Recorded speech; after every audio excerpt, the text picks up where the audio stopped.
Je vais vous parler de la charité, cette vertu théologale que l'on pratique peut-être, mais dont on ne sait pas toujours ce qu'elle est. C'est l'amour de Dieu, c'est vite dit, mais c'est pas facile à comprendre finalement. Et pour ça, je vais m'appuyer sur celui qu'on appelle le docteur commun de l'Église, c'est-à-dire celui qui est quasiment le maître de l'Église catholique romaine en théologie, c'est saint Thomas d'Aquin. Saint Thomas d'Aquin a écrit un livre qui s'appelle la Somme théologique, et dans ce livre, il étudie absolument tout ce que l'Église nous donne à croire, mais il étudie en théologien, c'est-à-dire qu'il réfléchit en théologien, comme il se doit, donc sur ce que la révélation nous apporte, ce que l'Église nous enjoint de croire. Et il s'est donc penché à juste titre sur les vertus théologales. Les vertus théologales sont trois: la foi, l'espérance et la charité. Et je vais m'intéresser donc cet après-midi à la charité. Vous savez que saint Paul dit dans les Corinthiens qu'il y a trois vertus théologales, la foi, l'espérance et la charité, et que les deux premières passeront, mais la troisième ne passera pas. C'est-à-dire, la troisième, la vertu de charité, ne disparaîtra pas au ciel. Tandis que la foi et l'espérance, elles vont disparaître. Ce qui ne veut pas dire qu'elles sont négligeables. Parce que sans la foi, il est impossible, dit saint Paul, d'accéder à Dieu. Mais je vais vous parler de la charité, et cette charité dont on vit ici-bas déjà, est donc la même dont on va vivre au ciel. Il n'y a pas de différence dans la vertu elle-même. Donc la différence vient de nous, c'est la façon dont on vit de la charité ici-bas n'est pas exactement la même que la charité dont on vit au ciel. Mais on vit de la même charité, donc c'est la façon dont on la pratique qui peut avoir des variations. Et alors saint Thomas d'Aquin, qui vivait au XIIIe siècle, a traité de la charité de façon non coutumière pour son époque. Il en parle d'ailleurs lui-même, c'est assez rare parce que saint Thomas d'Aquin n'est pas un historien de la théologie, c'est un théologien. C'est pas pareil. Mais à son époque se posait une grave question, justement, finalement, qu'est-ce que c'est que la charité ? Ouais, au XIIIe siècle. Aujourd'hui, on ne se pose même plus la question, mais autrefois on se la posait. Bon, on se la pose plus qu'elle est résolue. Et alors saint Thomas d'Aquin, fait un petit peu, avant d'avancer lui-même dans sa réflexion, dit un peu ce qu'il en était à son époque. Et il le dit, et c'est fréquent chez nous, dans le milieu catholique que nous sommes, donc dans l'Église, qui réfléchit encore un peu, c'est fréquent de confondre la charité avec bien d'autres choses, aussi bizarre que ça puisse paraître. Saint Thomas d'Aquin dit par exemple qu'à son époque, un peu avant, disons, on confondait la charité avec le Saint-Esprit. Pour savoir, attention, c'est une réflexion de théologien, qu'est-ce que c'est vraiment que la charité ? En quoi ça consiste ? Donc c'est pas une idée lancée en l'air. Certains théologiens disaient, finalement, c'est la charité, qu'est-ce que c'est ? C'est l'amour de Dieu.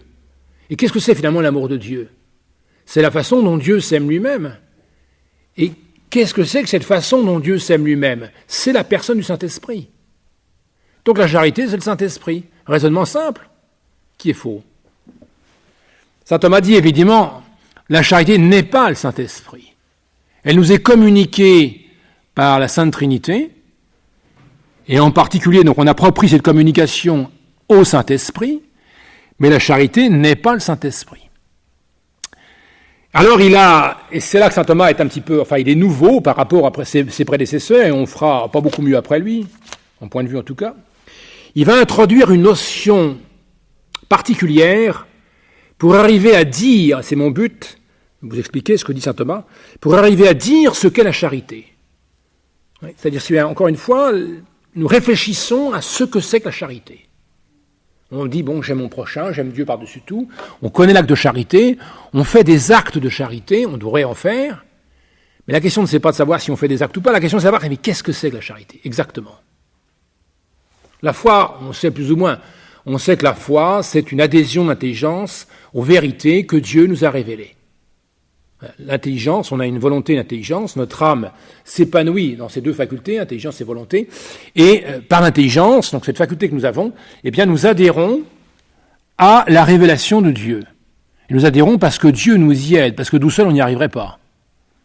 L'espérance, c'est une vertu, c'est-à-dire une puissance de surcroît donnée à la volonté, puissance surnaturelle donnée par Dieu, surnaturelle, donc par la Trinité, à notre volonté. Dieu nous donne dans la volonté une capacité de tendre vers lui, d'espérer en sa possession. Et pour espérer en sa possession, car Dieu est infiniment grand, eh bien, il est nécessaire, ça fait partie de l'espérance, de s'appuyer sur son propre secours. Voilà ce que nous disons finalement dans les actes de foi, d'espérance. Alors voyons la charité, qu'est-ce que c'est ? Saint Thomas d'Aquin va être nouveau parce que, peut-être vous savez, c'est une question historique, lorsque le théologien réfléchit, il use d'un savoir humain pour comprendre un peu mieux, ou moins mal, ce que Dieu révèle de lui-même. Car la Bible, qui est le trésor détenu par la seule Église catholique romaine, personne d'autre. Les protestants n'ont pas la Bible. Personne n'a la Bible, sauf peut-être les orthodoxes et encore, sauf l'Église catholique romaine. Pourquoi ? Parce que la Bible, c'est Dieu révélé tel qu'il est, et pour le comprendre parfaitement, il n'y a que l'Église catholique. Tous les autres ont défailli. Soit ils n'admettent pas tel ou tel dogme, soit ils n'admettent pas tel ou tel sacrement, qui sont donc révélés. Et donc, tradition écrite ou orale, disons, en tout cas dans la Bible. Bon. Alors, pour le théologien, vous voyez, cherche à comprendre ce que Dieu révèle de lui-même. Et il le comprend dans la foi, fortifié par sa foi. Mais cette compréhension qu'a l'homme, qui est le théologien, de la révélation, n'exclut pas qu'il fasse œuvre d'intelligence, qu'il cherche à comprendre, comme n'importe quel enfant, cherche à comprendre les choses lorsqu'il commence à prendre contact avec le monde, et même avec le monde surnaturel. Un petit enfant, vous êtes mieux placé que moi pour le savoir, a très vite fait de poser des questions sur sa foi, sur ce à quoi il croit, à ses parents. Eh bien, c'est ce que fait saint Thomas, mais il n'est pas enfant. Alors l'instrument, et c'est là qu'il est nouveau, l'instrument dont saint Thomas d'Aquin s'est servi pour arriver à préciser ce que c'est que la charité, cet instrument, c'est un instrument philosophique, car c'est la philosophie qui est l'instrument, dans ce cas-là, de la théologie pour réfléchir. Eh bien, il s'est inspiré d'un grand philosophe qui s'appelle Aristote. Aristote, c'est un païen, un philosophe païen, qui était un excellent philosophe, quoique païen, ce qui est d'ailleurs peut-être étonnant, mais enfin c'est comme ça. Et saint Thomas d'Aquin a eu cette grâce providentielle de pouvoir accéder à ces écrits d'Aristote. Et non seulement il y a accédé, mais il les a compris. Et comme il a vu le bien fondé de ces écrits, il s'en est servi pour sa propre réflexion. Et voilà pourquoi il va apporter quelque chose de nouveau, c'est qu'avant lui, on ne se servait pas d'Aristote. Saint Augustin, qui est un grand docteur de l'Église, le grand docteur latin, dit dans ses confessions, que peut-être vous avez lues, je vous encourage à lire les confessions de saint Augustin, il y a 8 livres, en général on en connaît les 4 premiers, mais pas les 4 derniers, il dit « J'ai lu Aristote, c'est rasoir », enfin il dit ça beaucoup mieux que moi, mais « J'ai lu Aristote, c'est rasoir, et j'ai fermé le livre », puis c'est tout. Saint Thomas n'a pas dit ça, il s'en sert constamment, et dans sa somme théologique, il cite constamment Aristote. Et même, peut-être vous savez, ça va vous surprendre, mais dans la somme théologique, saint Thomas cite plus souvent Aristote que saint Augustin. Étonnant. Pourquoi ? Parce qu'Aristote a une connaissance de la nature des choses étonnante. Alors Aristote, il a en particulier dans un livre qu'on appelle les Éthiques, c'est un livre d'éthique, donc si vous voulez de morale naturelle, il a traité en long et en large ce qu'on appelle l'amitié. L'amitié entre deux personnes.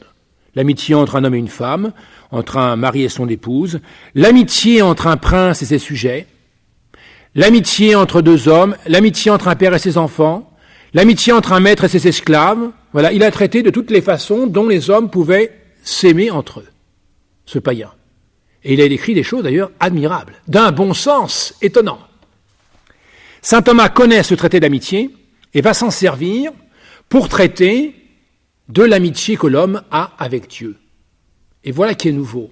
C'est que saint Thomas d'Aquin va présenter la charité comme une amitié que l'homme a avec Dieu. Et il va aller jusqu'à dire, nous allons le voir, que qui dit amitié dit réciprocité. Il n'est pas possible, c'est-à-dire c'est pas une véritable amitié, il n'est pas possible que quelqu'un soit l'ami d'un autre si l'autre n'est pas en retour l'ami du premier. Ce n'est pas une véritable amitié alors, on va le voir. Ça peut être un amour, il y a plusieurs sortes d'amour, mais ce n'est pas vraiment au sens strict l'amitié. Qui dit amitié entre deux personnes dit nécessairement, c'est partie de sa définition, réciprocité. Si l'un est ami de l'autre, l'autre est ami de l'un. Et voilà qui est étonnant, c'est que saint Thomas d'Aquin va nous permettre de mieux comprendre nos rapports avec Dieu en disant qu'il s'agit d'une amitié. C'est-à-dire, nous sommes amis de Dieu et Dieu est notre ami. C'est réciproque. Sans, bien entendu, que Dieu soit dépendant de nous ou conditionné par nous, bien entendu. Mais il faut le comprendre et l'expliquer. Et voilà ce par quoi, finalement, saint Thomas d'Aquin va définir la charité. Et avant lui, il ne l'avait pas fait. Avant lui, il n'a pas fait. Tous les auteurs, bien sûr, et saint Augustin en particulier, saint Augustin est certainement, peut-être même le chantre de la charité, parce que c'est certainement une vertu qu'il a développée. La charité, en saint Augustin, c'est une vertu éminente, il revient sans arrêt là-dessus. Mais il n'a pas dit ou précisé comme saint Thomas va le faire. Voilà. C'est pour ça que c'est intéressant, enfin, en tout cas, ça m'intéresse, n'est-ce pas? Et je voudrais que vous communiquiez cet intérêt, de voir un peu ce que saint Thomas en dit. Alors, c'est dans la Somme théologique, pour ceux qui veulent des références, eh bien, c'est Secunda, deuxième partie de la Somme. Dans la Somme, il y a 3 parties. Il y a une partie qui traite de Dieu, la Trinité, et puis de l'homme, parce que saint Thomas a étudié l'homme, oui, et il le connaît très bien, justement fort d'Aristote. La deuxième partie de la Somme théologique, c'est le traité, une étude des vertus, qui est un sujet passionnant, et cette deuxième partie se divise en 2. Il y a les vertus en général et les vertus en particulier. Alors les vertus, vous les connaissez, c'est les 7 vertus, 3 théologales, 4 vertus morales, il y en a d'autres, et les vertus intellectuelles, etc. Alors tout ça c'est étudié en général et en détail. Alors la deuxième partie de la deuxième partie, c'est l'étude en détail de chacune des vertus. Donc dans la Secunda, question 23, et je ne vais voir que l'article 1 et encore, saint Thomas va montrer que la charité est une amitié. Voilà. Alors je vous lis, pour commencer, simplement ce que dit saint Thomas. Ça peut peut-être vous donner du goût à cet auteur. D'abord, il commence par dire bien que saint Jean dit, je ne vous appellerai, donc saint Jean dit, en parlant de notre Seigneur, je ne vous appellerai plus mes serviteurs, mais mes amis. Il s'appuie sur cette référence de saint Jean, chapitre 15, verset 15. Et voilà, alors, vous voyez, fort de cette citation, comment saint Thomas va dire ce que c'est que la charité. D'après le philosophe, il appelle comme ça, c'est Aristote, avec un P majuscule, parce qu'il y en a un, pour lui, c'est Aristote, les autres, un peu moins. D'après le philosophe, ce n'est pas un amour quelconque qui constitue l'amitié, mais seulement l'amour qui s'accompagne de bienveillance, quand nous aimons quelqu'un de telle façon que nous lui voulions du bien. Donc n'importe quel amour n'est pas amitié.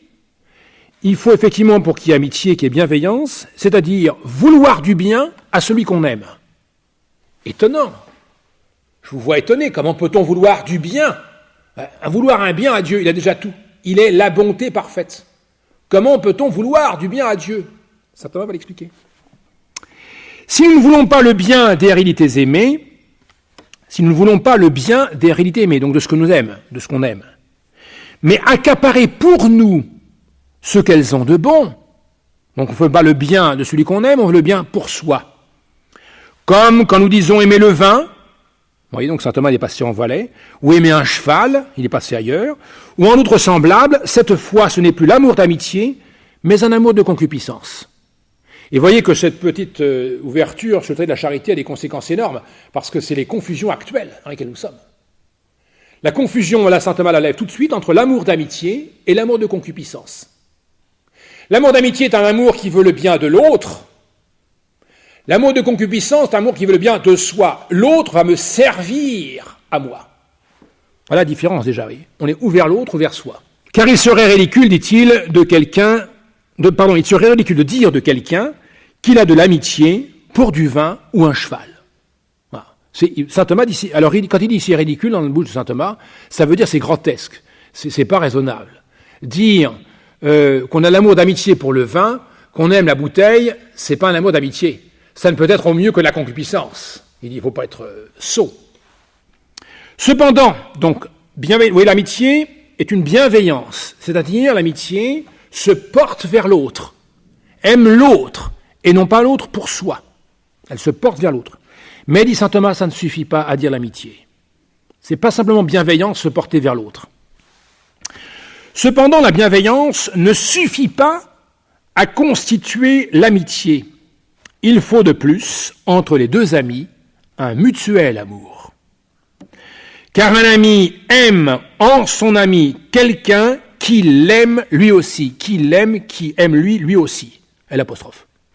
Voilà. Pour qu'il y ait amitié, il faut non seulement bienveillance, c'est-à-dire aimer l'autre, mais il faut aussi que l'autre aime soi.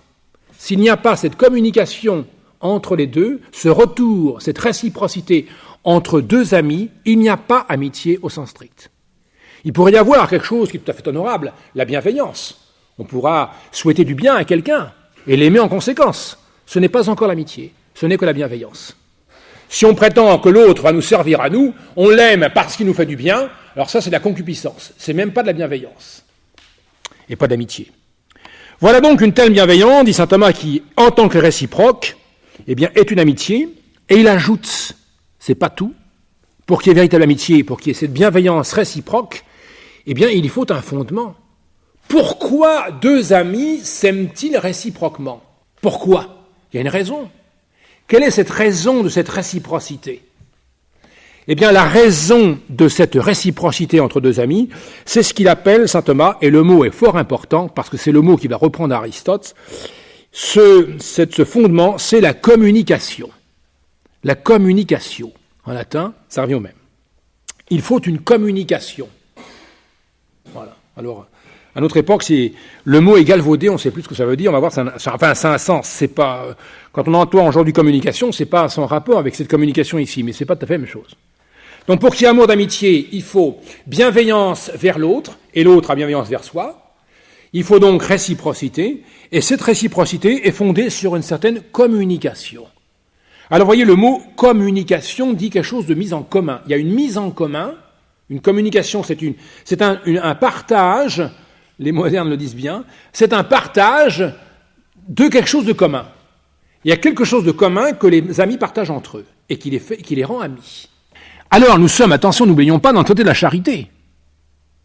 Quelle est cette communication qu'il y a entre Dieu et nous? Y a-t-il vraiment une communication entre Dieu et nous? Peut-on, voyez, à ce titre, vraiment s'appeler ami de Dieu? On dit souvent, on fait comprendre souvent aux enfants et aux catéchumènes que Dieu est notre ami, nous sommes l'ami de Jésus. Alors souvent on parle de Jésus parce que c'est plus facile, dans la mesure où on voit en Jésus sa nature humaine. Mais Jésus n'est pas une personne humaine, Jésus est une personne divine. Divine, Jésus est Dieu. Et nous voyons ici la charité comme cette communication avec Dieu, qui est notre Seigneur incontesté et incontestable.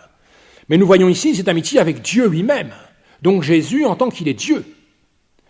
Quelle peut bien être cette communication? Qu'est-ce qu'il y a de commun entre Dieu et nous? Alors peut-être vous avez sur le bout de la langue, parce que vous savez votre catéchisme, je sais. La grâce sanctifiante est cette vie divine que nous participons.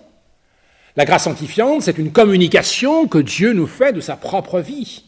Alors, est-ce que saint Thomas va dire, donc cet amour d'amitié, cette bienveillance entre Dieu et nous est fondée sur la grâce sanctifiante? Est-ce que c'est ça qu'il va dire? Suspense, 3 lignes. Lors donc qu'il y a une communauté de bien entre l'homme et Dieu, puisque Dieu nous fait partager sa béatitude. Sa béatitude. Il en résulte que ce partage implique une amitié. Saint Thomas ne dit donc pas ici que ce qui est commun entre Dieu et nous au titre de la charité, c'est la grâce sanctifiante. Il ne dit pas la grâce sanctifiante. Et saint Thomas ne parle jamais, il ne met jamais un mot pour un autre. Pas dire, tiens, peut-être qu'il ne savait pas trop, il a mis un mot. Non, c'est pas son style, c'est très précis. Jamais un mot pour un autre, il n'y a pas d'erreur dans la somme théologique. Eh bien, saint Thomas ne dit donc pas la grâce sanctifiante, il dit la béatitude. La béatitude. Qu'est-ce que c'est que la béatitude? C'est pas la grâce sanctifiante? Quelle différence y a-t-il entre la grâce sanctifiante et la béatitude? Il y en a une. Et saint Thomas ne dit pas un mot pour l'autre. Et la béatitude connote, précise, dit quelque chose que ne dit pas la grâce sanctifiante.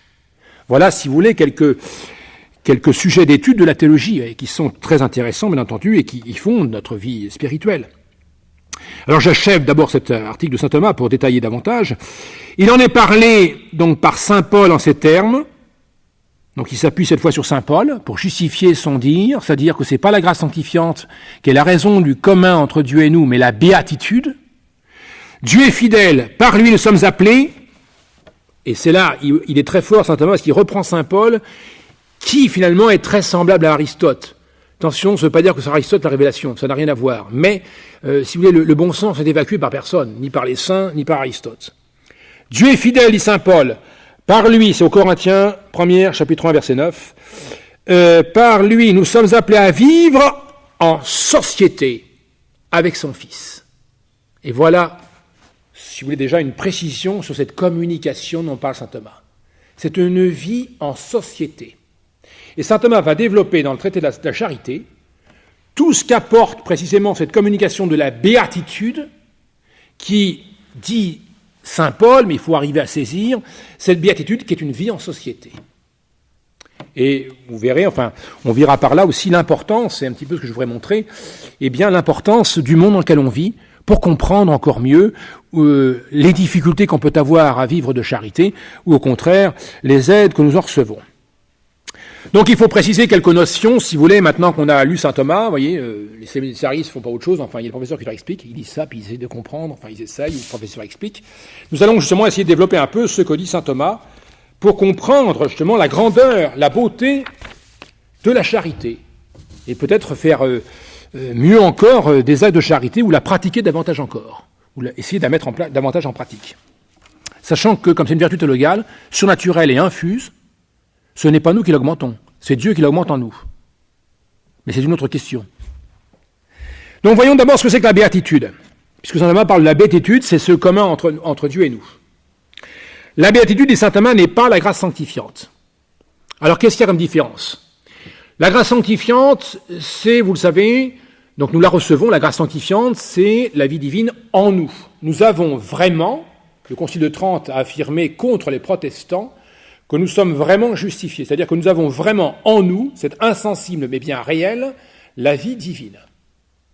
C'est la grâce sanctifiante. Mais la béatitude dont parle ici saint Thomas dit quelque chose d'autre. La béatitude, c'est davantage, plutôt que la grâce sanctifiante qui est vue comme vie divine en nous, c'est davantage la vie de Dieu lui-même. La vie de Dieu lui-même. C'est sûr que par la grâce, nous participons à cette vie. La grâce sanctifiante est une participation de la vie de Dieu. Mais lorsque saint Thomas parle de béatitude, il nous incline à voir davantage, si vous la vie même dont Dieu lui-même vit. Et c'est ce fondement qui met en commun donc l'homme et Dieu et qui fonde la charité. Cette béatitude, c'est tout simplement donc la vie de Dieu, saint Thomas le dit, mais une vie au sens plein du terme. C'est-à-dire, c'est la vie même dont Dieu vit. Et quelle est la vie de Dieu, sinon précisément cette vie de la Trinité elle-même. Le Père dit son Fils, et le Père et le Fils s'aiment dans le Saint-Esprit ou par le Saint-Esprit. Telle est la vie de Dieu.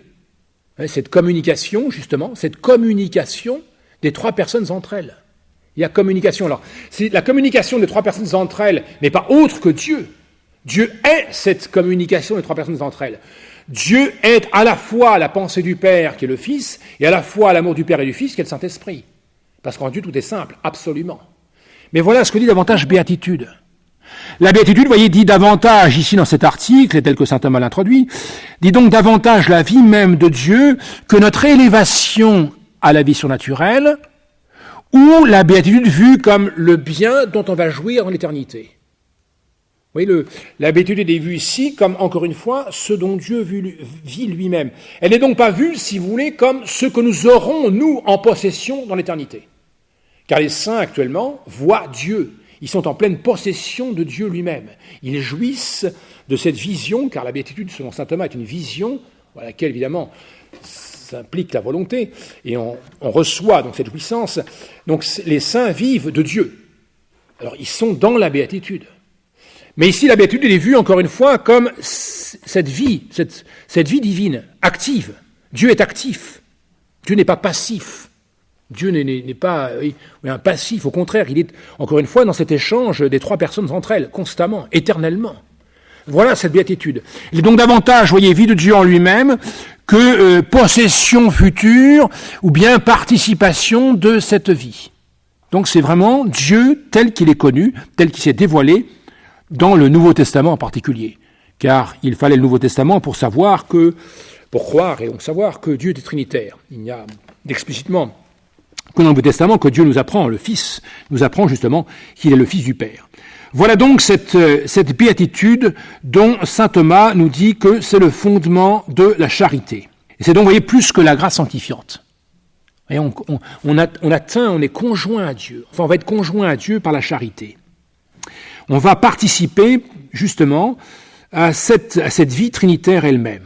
Vie trinitaire. Donc c'est Dieu lui-même, le bien divin, pleinement possédé par Dieu, en vision et en amour de lui-même, dans la Trinité de ses personnes. C'est le mystère de la Trinité. Alors ensuite, du saint Thomas, eh bien, cette béatitude fonde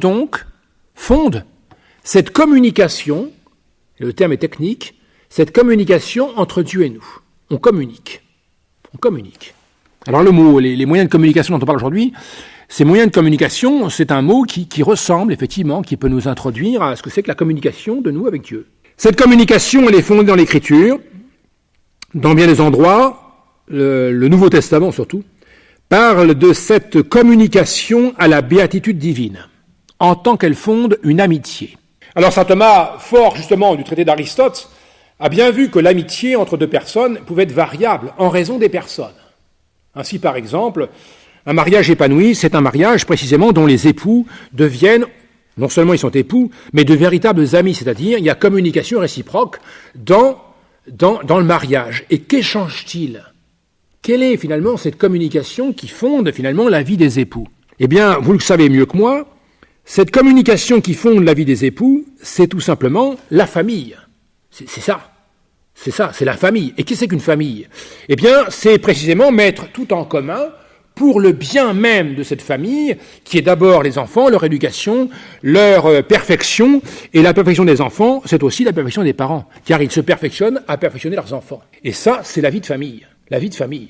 Donc, par exemple, eh bien, la vie de famille réalise, selon son mode, selon sa façon propre, une certaine amitié. Il y a une amitié familiale, une amitié conjugale. Cette amitié conjugale, cette amitié familiale, n'est pas la même que d'autres amitiés. Prenons par exemple une amitié plus grande, plus vaste, moins connue aujourd'hui qui est à disparaître, c'est ce qu'on appelait autrefois, à l'époque d'Aristote chez les Grecs, un petit peu encore chez vous, dans les communes, mais ça disparaît, ce qu'on appelait l'amitié politique. C'est-à-dire ces relations réciproques que tous les membres d'une commune, disons, avaient entre eux. Tous les membres d'une même commune avaient autrefois, maintenant ça diminue, mais avaient autrefois entre eux une certaine amitié. C'est pas la même amitié que la famille, c'est évident. Pourquoi c'est pas la même ? Eh bien parce que la raison d'association des membres d'une même famille n'avait pas en vue le même but, le même bien commun à promouvoir. Une commune avait un bien à promouvoir qui est un bien différent des familles. Et d'ailleurs une commune, c'est une réunion de famille. Il n'y a pas de commune s'il n'y a pas de famille. Donc l'amitié qu'il y avait entre des citoyens, dans le bon sens du terme d'une commune, cette amitié, c'était des relations réciproques que les citoyens avaient entre eux pour promouvoir dans la promotion, c'est-à-dire pour promouvoir la promotion du bien commun de la commune. C'est-à-dire pour que la commune puisse s'épanouir dans la tranquillité de l'ordre, dans l'harmonie.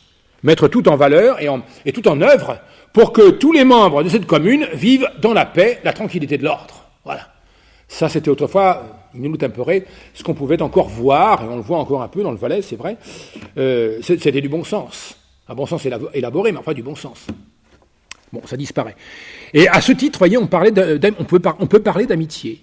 Il y a une amitié, ce qu'on appelle l'amitié politique. Alors, elle est vraie au nord de la commune, mais elle est encore vraie aussi au niveau de plusieurs communes, un canton. Il y a une amitié cantonale. Bon, si on disait aujourd'hui, tout le monde vous rit au nez. C'est vrai. Il n'y a plus beaucoup d'amitié. Pourquoi ? Parce que les cantons commencent à vivre un peu différemment, mais si vous voulez, toutes les communes se réunissaient elles-mêmes pour constituer un canton, et cette constitution, c'était précisément pour promouvoir de façon plus parfaite encore le bien-être de tous ceux qui étaient participants de ce canton. Le bien de tous les membres du canton, donc de toutes les communes, et donc de toutes les familles, et donc de tous les individus de chacune des familles. Voilà. Donc il y avait un bien commun, cantonal, à promouvoir, et puis on pourrait aller encore plus loin, parce que le terme ultime, bien, c'est non seulement le canton, mais ça peut être une cité dans un pays, ce qu'on appelle un pays, la Suisse. Donc les cantons se réunissent ensuite pour justement promouvoir un bien commun, disons national, ou bien plus large. à chaque fois, dans la mesure où il y a lien réciproque entre tous les membres, fondé précisément sur ce bien commun à promouvoir, il y a ce qu'Aristote appelait, ce que saint Thomas reprend, amitié. Amitié. Vous voyez qu'en étant de l'ordre, on n'est plus vraiment dans l'ordre sensible. On n'est plus vraiment, ça n'exclut pas l'ordre sensible. On est des hommes et on le reste. Mais cette amitié, elle est davantage fondée, vous voyez, sur l'intelligence, la volonté, que sur la sensibilité. Voilà. Et il fallait savoir, d'ailleurs, passer sur quelques mouvements sensibles, désagréments ou agréments, pour continuer à vouloir promouvoir un bien commun. Alors qu'aujourd'hui, on fait l'inverse, c'est le sensible qui domine au détriment de la volonté. Et donc, ces différentes communications entre les différents êtres fondaient différentes amitiés. Différentes amitiés. Et voilà ce qu'il faut arriver à saisir, c'est que l'amitié n'est pas quelque chose qui est égal en tous et de la même façon. Ça, c'est faux. Ça, c'est faux. C'est manifestement faux. L'amitié est variable. Elle est variable, diversifiée, en raison de chacun de sa situation. Alors saint Thomas, fort d'Aristote qui avait mis en place, parce que c'est ce qu'il explique dans les Éthiques, eh bien saint Thomas va montrer qu'il en est ainsi, et que l'Écriture en parle comme ça. Le Nouveau Testament parle de ces amitiés différentes. Par exemple, l'Église, dans le Nouveau Testament, eh bien l'Église, ou notre Seigneur, par rapport à l'âme humaine, est présentée sous des aspects différents. Ainsi, par exemple, l'Église va être présentée comme l'épouse du Christ. Nous avons là, entre l'Église et le Christ, une amitié qui ressemble à l'amitié, vous voyez, pour comprendre, parce que Dieu nous parle avec des mots humains pour que nous comprenions son propre mystère. Eh bien, Dieu nous parle avec des mots ici pour comprendre finalement l'union de l'Église avec le Christ, et vous savez ça, en termes d'amitié conjugale. En termes d'amitié conjugale, il y a cette communication entre l'Église et le Christ, promouvoir le bien commun, alors le bien spirituel des âmes qui sont âmes de l'Église. Donc vous avez un exemple ici, dans le Nouveau Testament, d'amitié conjugale. Vous avez dans le Nouveau Testament des exemples très nombreux d'amitié familiale.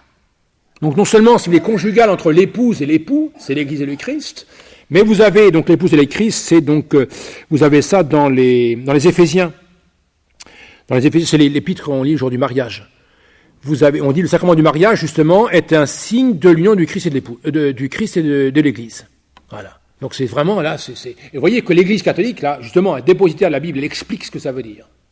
Autre exemple, donc cette amitié familiale. Alors là, vous avez par exemple, dans saint Paul, eh bien, souvent la comparaison du fils avec les pères. Du fils avec son père. L'enfant prodigue, par exemple, c'est un exemple d'amitié familiale. Le père aime son fils, quelles que soient les défaillances, les déviances du fils, il n'en reste pas moins un fils. Alors il sera à corriger, il sera à punir, car l'amitié n'exclut pas du tout la justice et la correction et la pénitence. Pas pareil. Mais justement, il faut bien comprendre, une véritable amitié est une amitié qui est juste, qui nécessite quelquefois la pénitence pour la faute. Vouloir du bien à l'autre, ça veut dire attention, ceci est mal. Alors il faut faire comprendre à l'autre, à l'enfant que c'est mal. Alors il y a différents moyens. Et ça dépend des enfants et des parents. Donc il y a des exemples au Nouveau Testament d'amitié familiale. Autre exemple. Oui. Notre Seigneur nous a montré que entre donc nous et le Christ, il y a, comme entre l'Église et le Christ, amitié conjugale, au sens spirituel. Il y a aussi amitié familiale. Et puis, eh bien, l'Écriture parle aussi, donc, disons, d'amitié communale, parce qu'il y a 3 échelons, l'individu, la commune, si vous voulez, puis la famille, la commune, et puis la cité. Alors, les amitiés communales, si vous voulez, c'est, par exemple, les noces de Cana. Les noces de Cana, alors on lit l'Évangile, parce on a raison, et on lit les noces, et on ne voit jamais que, peut-être de façon restreinte, le miracle, qui est assurément grand, puisqu'il montre, et c'est le premier, dit saint Jean, la divinité de Jésus-Christ, mais c'est un repas de noces, et il y avait du monde, la preuve, il a fallu remplir des jarres et des jarres de vin, et ça faisait des litres énormes, ça fait des quantités de litres de vin. Bon, alors il reste à savoir combien il y a de personnes. Eh bien, les noces manifestent là une certaine amitié, vous voyez, qui dépasse la famille. Il y avait beaucoup de monde, la preuve d'ailleurs, c'est que notre Seigneur a déjà été invité, les apôtres, ce ne sont pas de la famille. Donc on a une amitié familiale, un exemple dans l'Évangile. Donc on a dans l'Évangile, vous voyez, ces 3 exemples d'amitié, c'est-à-dire de réciprocité, de communauté entre les hommes. Familiale, conjugale, familiale ou bien politique. Eh bien, ces triples exemples sont pour nous manifester cette triple amitié qu'on peut avoir avec le Christ. Nos relations avec le Christ ne sont pas simples, unifiées, mises en mathématiques. C'est d'une richesse extraordinaire. Et la charité englobe tout ça. Nos rapports avec le Christ, d'ailleurs, en raison de notre progression dans la vie spirituelle, vont varier. Nous allons nous rapprocher du Christ. Il n'y a qu'à lire Saint Jean de la Croix et Sainte Thérèse d'Avila, où ils montreront ce qu'effectivement l'âme arrivée au sommet de la vie mystique, l'âme épouse du Christ et ils en vivent. Là, on a une amitié conjugale, si on veut, sans aucun excès, entre l'âme et le Christ. Et c'est décrit par les mystiques. Bon, vous avez donc des exemples, vous voyez, de communication. Là, c'est pour parler de la communication. Des exemples de communication de façon surnaturelle, qui sont analogiques avec la communication dans l'ordre naturel. À chaque fois, ce qui est important, c'est de voir que cette communication, la famille, la commune, la cité, cette communication, qu'est-ce que c'est ? Ce n'est pas quelque chose de passif. Ce n'est pas passif, c'est actif. La communication a un sens actif. La communication, c'est une vie, c'est une participation, c'est une promotion, chacun pour sa part, d'un bien commun. Chaque enfant contribue ou devrait contribuer en tant qu'enfant au bien commun de la famille. Bien, chacun sa place. Chacun sa place. Les parents y contribuent bien sûr davantage. Le père de famille contribue pour sa part de façon active bien davantage que tous les autres au bien commun de la famille. Le chef d'une commune, le président d'une commune, participe pour sa part de façon bien plus importante que les autres, de façon active à la promotion du bien commun de la commune. Et le chef d'État aussi. Et donc, la communication n'est pas passive, elle est active.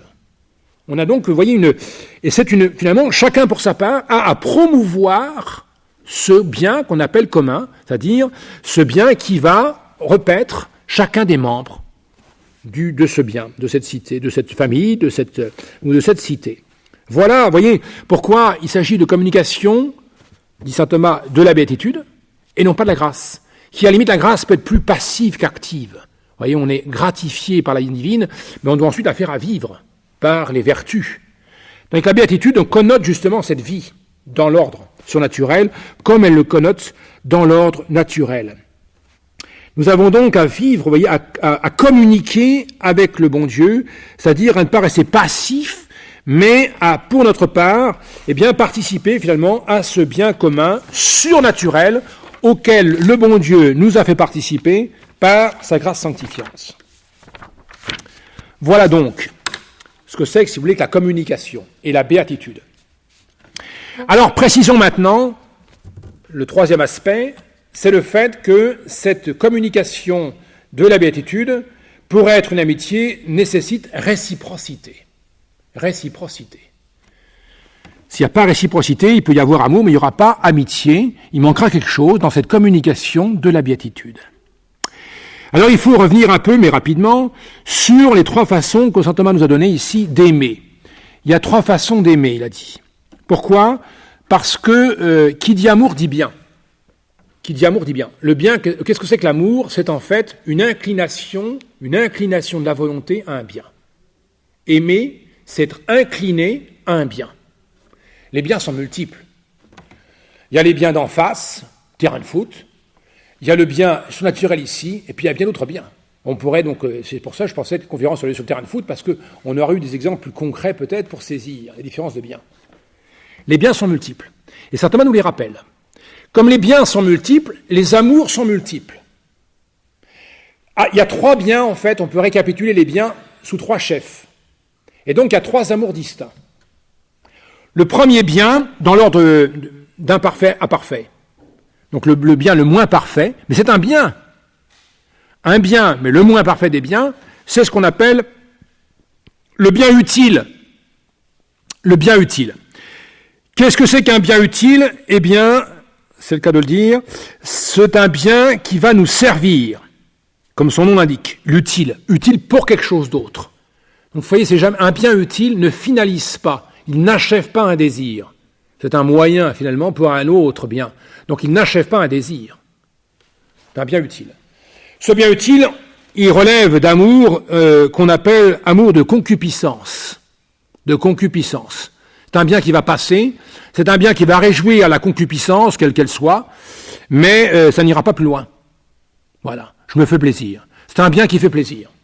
C'est un bien donc davantage, si vous voulez, sensible que intellectuel ou rationnel. Alors, voilà le premier des biens. Ce bien, voyez, ce bien utile, c'est un bien vers lequel on se porte pour se l'approprier, mais on ne veut en aucun cas le bien de ce bien utile. La perfection de ce bien utile, on le prend tel qu'il est. Une glace pour un enfant quand il fait chaud, c'est un bien utile. Elle est bien pour lui. Quand il n'y a plus de glace, il n'y a plus de glace. Il ne veut pas le bien de la glace, parce que s'il voulait le bien de la glace, il la mettrait au réfrigérateur. Et il ne mangerait pas la glace. Donc le bien utile, c'est un bien dont on se sert, et puis c'est tout. Donc c'est un bien pour soi. C'est un bien pour soi.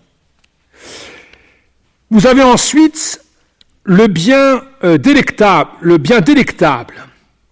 Donc le bien utile, c'est un objet de convoitise. Un objet de convoitise. Voilà. Alors le monde, c'est là qu'on voit la différence. Le monde vit dans ce bien. Le bien aujourd'hui, c'est l'utile. Je dis toujours aux séminaristes, j'enseigne plusieurs cours au séminaire, et il y a un cours qui s'appelle la métaphysique. Alors, c'est de la philosophie. Alors, on commence comme ça. Donc, ces premiers cours, je leur dis, pour les mettre en, les encourager, voilà, on va faire la métaphysique. Alors, souvent, ils n'en ont pas fait. Même si on fait de la philosophie, ils n'ont pas, en général, pas fait de métaphysique. Et la première question qui vient, parce que je leur dis, vous allez voir, on va vous poser, quand vous allez sortir, on va vous dire, alors, qu'est-ce que vous faites au séminaire? Vous direz, je fais de la métaphysique. Et la question immédiate, c'est, à quoi ça sert? Et vous répondrez, à rien du tout. Alors, on gagne, alors, pourquoi vous faites ça? Parce que, justement, c'est un bien délectable. C'est pas un bien, ça sert à rien la métaphysique. Oui, il y a des biens qui servent à rien, ils sont pas objets de convoitise, pas du tout, mais qui sont pourtant des biens. Donc le bien utile est un bien simplement de convoitise. Il y a ensuite le bien délectable. Alors le bien délectable, c'est un bien dont justement on va se délecter.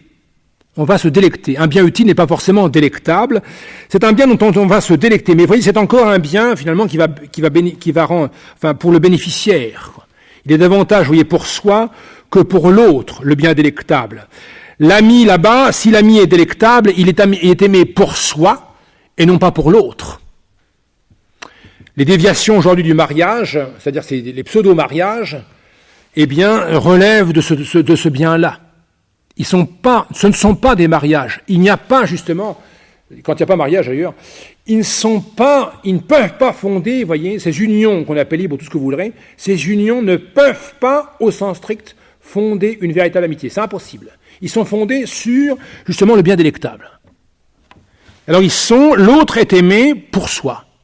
Ça peut être réciproque. C'est ce qui se passe dans les concubinages, si vous voulez, c'est deux s'aiment pour eux. C'est une certaine forme d'égoïsme, mais il y a un certain amour, c'est vrai, mais vous voyez qu'il est différent. Parce qu'il n'est pas fondé, justement, pour le bien de l'autre, mais pour soi. Seulement avec quelque chose de plus que l'utile. Il y a une certaine délectation qui peut d'ailleurs être plus que sensible ou sensuelle. Elle peut aller être jusqu'à l'intelligence ou la volonté. On peut pouvoir se repaître intellectuellement d'un bien. Il sera délectable, il ne sera pas pour autant. Donc le dernier qu'on va voir. Donc il y a toujours dans un bien utile et dans le bien délectable un retour sur soi, un retour sur le moi. Un retour sur le moi. Et donc ces deux biens connotent, disons, la plupart du temps de l'égoïsme. La plupart du temps, de l'égoïsme. Parce qu'ils n'ont pas en vue ces biens, l'amour, enfin le bien de l'autre. Il y a toujours retour sur soi. Donc ils ne réalisent imparfaitement, car il y a un certain amour, c'est vrai, mais pas parfaitement, la notion donc d'amour et donc d'amitié. L'amitié véritable, elle ne peut être fondée, elle connote, elle dit, le troisième type d'amour, donc un troisième type de bien, c'est l'amour du bien qu'on appelle honnête. Il n'y a que trois biens, l'utile, le délectable et l'honnête. Donc, n'importe quel autre bien vous trouverez, il sera forcément l'un des trois. Alors, qu'est-ce que c'est que le bien honnête? On l'appelle comme ça précisément parce que c'est un bien qui est bien en lui-même. Et c'est un bien qu'on veut pour lui-même. Le bien honnête, et son nom dit bien. Un bien honnête. Les relations honnêtes disent bien ce que ça veut dire. Ce bien honnête, donc on le veut finalement pour soi, pour le bien lui-même. Donc un ami, si vous voulez, sera un bien honnête, eh bien il sera aimé pour ce qu'il est, pour lui-même. On voudra le bien de l'ami. Aimer un ami, aimer un autre d'amitié, donc c'est-à-dire comme bien honnête, c'est vouloir son bien. C'est vouloir son bien. C'est l'amour qu'ont les parents pour leurs enfants. C'est l'amour qu'ont les enfants pour leurs parents. Même si, et Aristote est très clair, il dit attention, même si effectivement il y a réciprocité par l'amour dans la famille, selon le bien honnête, il n'est pas égal. Les parents n'aiment pas leurs enfants comme les enfants aiment leurs parents. Ça veut dire que le degré où l'amitié n'est même pas la même, quoi qu'elle soit réciproque. La réciprocité ne dit pas égalité. Rien n'est mathématique dans ce domaine, rien. Et Aristote, il a constaté, parce que tout ce qu'il dit, il a constaté. À l'époque, chez les Grecs. Aujourd'hui, c'est plus difficile. Mais il y a encore quelques années, on pouvait constater que les parents, dit Aristote, c'est vrai, aiment beaucoup plus leurs enfants, que les enfants n'aiment leurs parents. C'est comme ça dans la nature. Bon. Ça n'empêche pas qu'ils aiment leurs parents, mais pas de la même façon. Et nous le savons bien nous-mêmes qui avons des parents ou des enfants.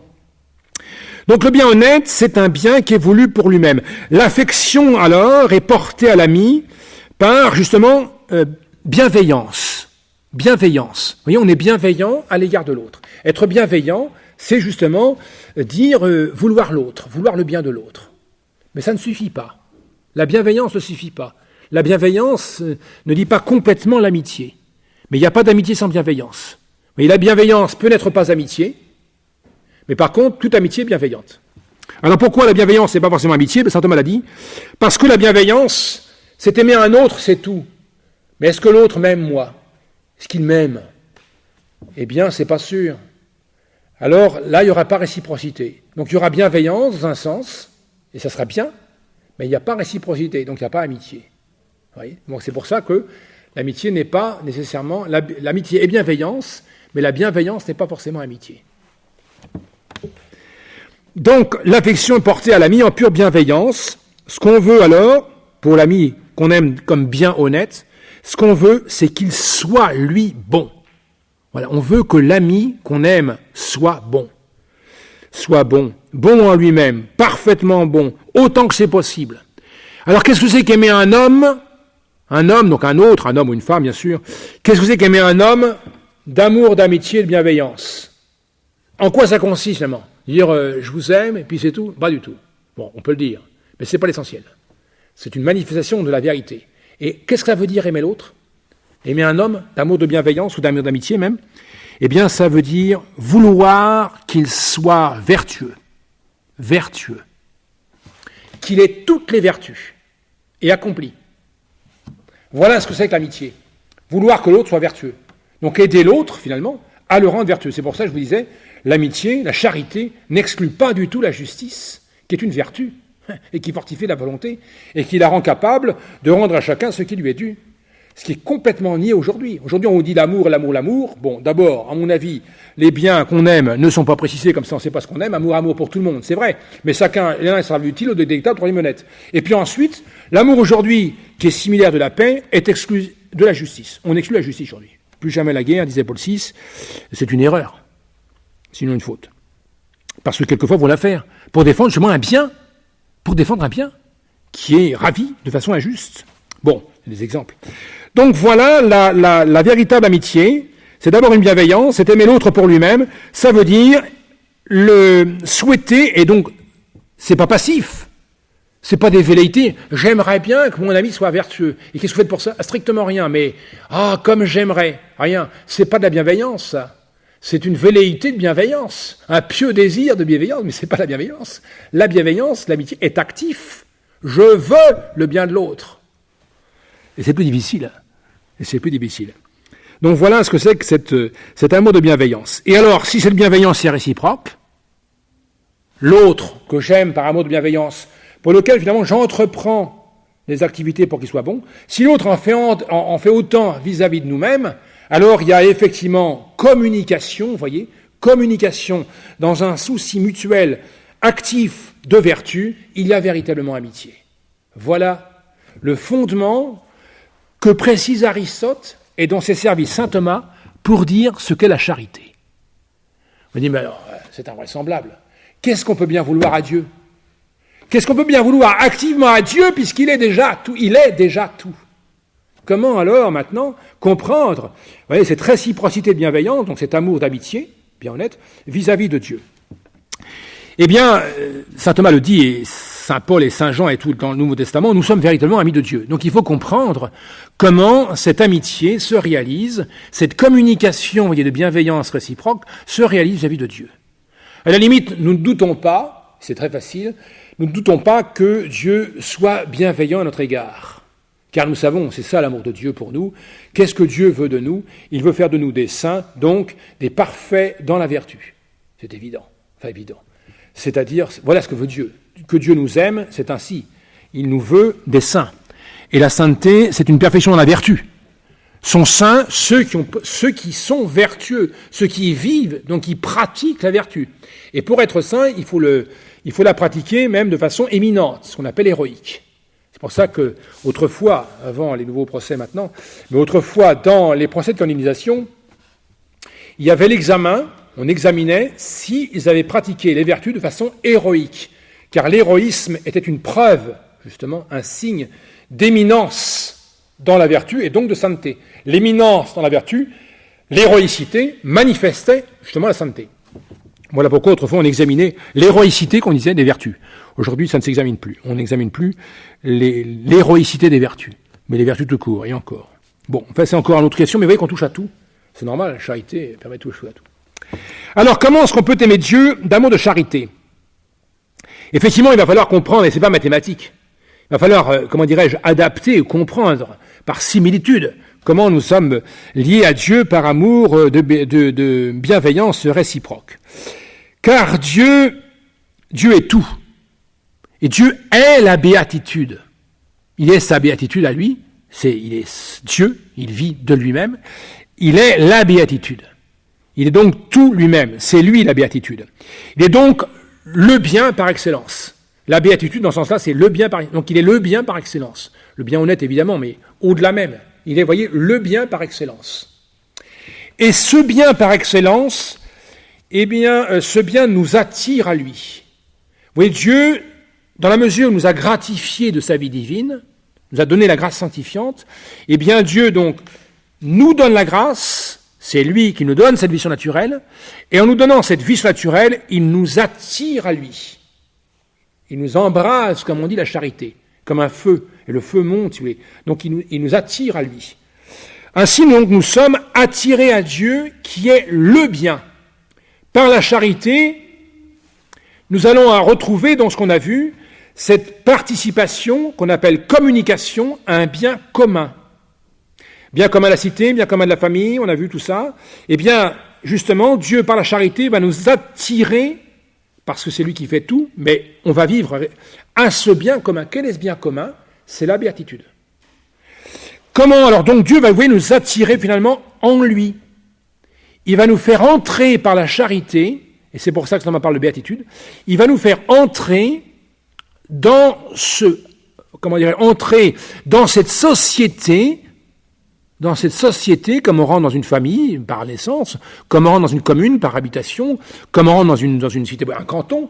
Dieu va nous faire entrer dans cette société qu'il est.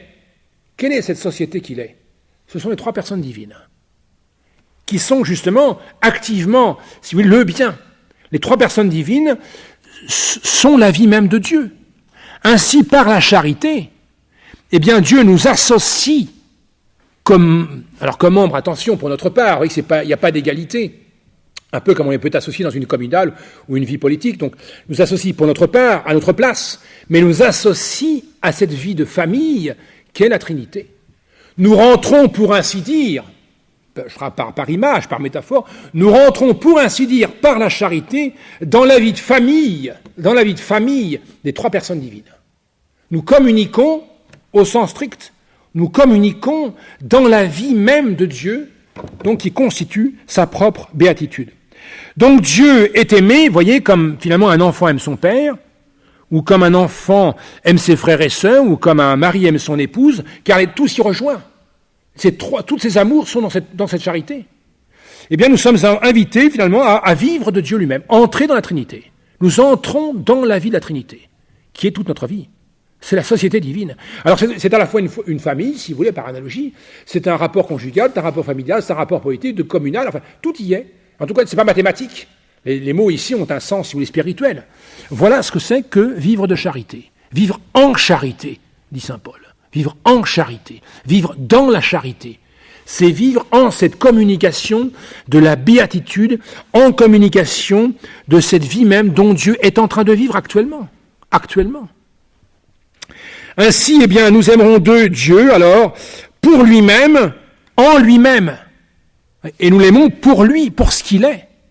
Donc la charité nous unit à Dieu, nous porte à Dieu qui est le bien, car nous aimons un bien, par la charité, nous aimons un bien, et on veut le bien de l'autre, eh bien, nous voulons finalement, oui, nous voulons vivre par amour pour Dieu, nous voulons le bien de Dieu, nous voulons vivre, nous voulons réjouir Dieu, et c'est ce qu'on dit aux enfants, aux petits-enfants, pour les tenir tranquilles, il faut faire plaisir au bon Dieu, oui. C'est peut-être plus important qu'on ne croit, faire plaisir au bon Dieu, oui. Ça veut dire quoi? Ça veut dire, dit saint Paul, vivre en charité. Voilà. C'est ça la vie. Et c'est la vie même que Dieu mène. Donc Dieu est, si vous voulez, le bien voulu par-dessus tout. Le bien voulu par-dessus tout, c'est ce bien commun, analogique au monde, voulu par-dessus tout. Donc qu'on veut de façon active, qu'on entreprend. Dieu est encore celui à qui on veut le bien par-dessus tout. Comme, si vous voulez, le bien, on a vu, l'amour d'amitié nous entraînait à vouloir le bien de l'autre. Eh bien là, l'autre, c'est Dieu. C'est à Dieu d'abord et avant tout qu'on veut le bien. Et on veut quoi comme bien? On va le voir après. Et puis, donc pourquoi j'aime Dieu par-dessus tout? Pourquoi c'est à Dieu que je veux d'abord le bien? Eh bien parce que Dieu est la raison même de cet amour. Car c'est Dieu qui nous communique cette vie. C'est lui qui nous est attirés. Donc Dieu est tout en la charité. Et la charité, c'est Dieu. Vous voyez, je veux aimer Dieu par-dessus tout, je veux l'amour de Dieu, je veux le bien de Dieu par-dessus tout. Et pourquoi je veux aimer Dieu et l'amour de Dieu par-dessus tout? Parce que, finalement, c'est Dieu qui m'y embrase lui-même. La raison de cet amour de Dieu, c'est Dieu lui-même. Dieu lui-même. Voilà donc la charité, si vous voulez, définie comme amour d'amitié. On rentre dans cette société des trois. Dans cette société des trois. Alors, de façon plus précise, qu'est-ce que ça veut dire qu'aimer Dieu par-dessus tout? Qu'est-ce que c'est que vouloir le bien de Dieu? Encore une fois, on a dit, aimer quelqu'un d'amitié, c'est vouloir du bien à l'autre, c'est-à-dire le rendre vertueux, l'homme. On va pas rendre vertueux Dieu, il est parfaitement bon, essentiellement bon, absolument bon. Qu'est-ce que ça voulait dire? Qu'est-ce que ça veut dire alors que vouloir le bien de Dieu? Eh bien, ça veut dire deux choses. Le premier, c'est Dieu en lui-même, et le deuxième, c'est Dieu dans ses créatures. Aimer Dieu, si vous voulez, vouloir du bien à Dieu, ça veut dire finalement vouloir, si vous voulez, se réjouir de ce qu'est Dieu.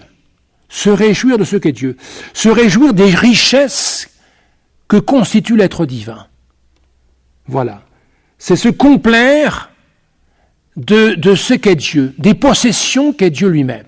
Tout ce qu'il a, tout ce qu'il est. C'est s'en réjouir. Oui, on veut son bien, on se réjouit de ce qu'il est, c'est la plénitude, c'est absolu, c'est infini. Voilà, sa bonté. Je me réjouis de la richesse divine, tout simplement. Voilà, si vous voulez, vouloir le bien de Dieu. C'est sa bonté intime, sa bonté incréée, se réjouir de la bonté incréée parfaitement simple. Mais d'autre part, c'est aussi donc vouloir le bien de Dieu, eh bien, c'est promouvoir, car l'amitié est active et non pas passive. C'est promouvoir le bien de Dieu, et le bien de Dieu, c'est de sa création, elle est à lui. Tout est créé par Dieu, tout lui appartient. Alors, si vraiment on aime Dieu, eh bien on veut la perfection de ses possessions. C'est donc vouloir, et c'est actif, vouloir finalement la gloire de Dieu, comme on dit, c'est-à-dire avoir du zèle à procurer la gloire de Dieu. Et là, on a toute la théologie du Christ roi. Et c'est incité par la charité. C'est donc entreprendre, eh bien, cette gloire de Dieu extérieure. C'est avoir le zèle de la gloire de Dieu et donc de la charité. De la charité dans le prochain. Dans le prochain. Donc la charité dans le prochain, elle est, vous voyez, elle est conjointe à la charité pour Dieu. Aimer Dieu, c'est aimer son prochain, parce que aimer Dieu, c'est vouloir son bien extérieur, donc le bien de toutes ces créatures, et surtout, bien sûr, le bien des hommes, qui sont créés davantage que les biens des bœufs ou des cailloux. Donc vouloir aimer Dieu, l'aimer en charité, c'est aimer son prochain, ça veut dire vouloir et tout faire avec zèle actif pour rendre le prochain vertueux. Aimer son prochain comme créature de Dieu, créature aimée de Dieu, dans la charité, comme lui aussi capable, s'il nous l'est déjà, de faire partie de cette société des trois à laquelle on est déjà admis. Vouloir qu'un autre soit comme nous, sinon finalement un frère ou une sœur, en la charité, en la société de trois personnes divines. Voilà donc pourquoi saint Thomas a trouvé bon de dire que la charité était une amitié. Et voilà donc ce que ça signifie, une bienveillance réciproque de Dieu à nous et donc des autres à nous, du prochain à nous-mêmes.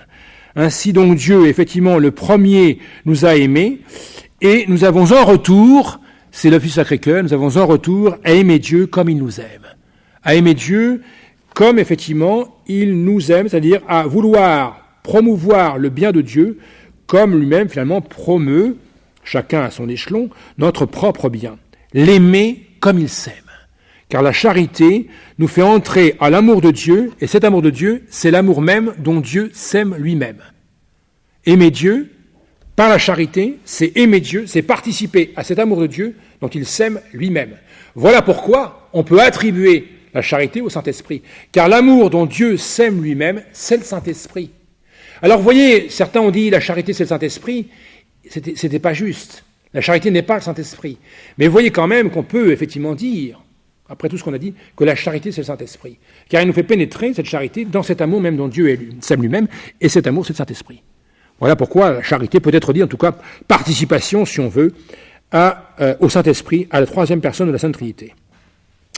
Voilà, donc je ne saurais qu'une chose, eh bien c'est vous dire, donc aimez Dieu par-dessus tout, et votre prochain comme vous-même. Voilà, c'est tout.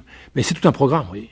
La charité, c'est le résumé, c'est vrai, c'est ce que disent les saints, et Saint Paul et Saint Jean, et c'est ce que vous savez que Saint Jean répétait toujours ça à la fin de sa vie, aimez-vous les uns les autres, et puis c'est tout. Alors ses disciples lui disent, mais vous répétez ça tout le temps, rien d'autre à dire. Et Saint Jean dit, non, c'est tout. C'est tout. Et il avait raison, c'est-à-dire c'est tout, c'est l'ensemble, c'est complet.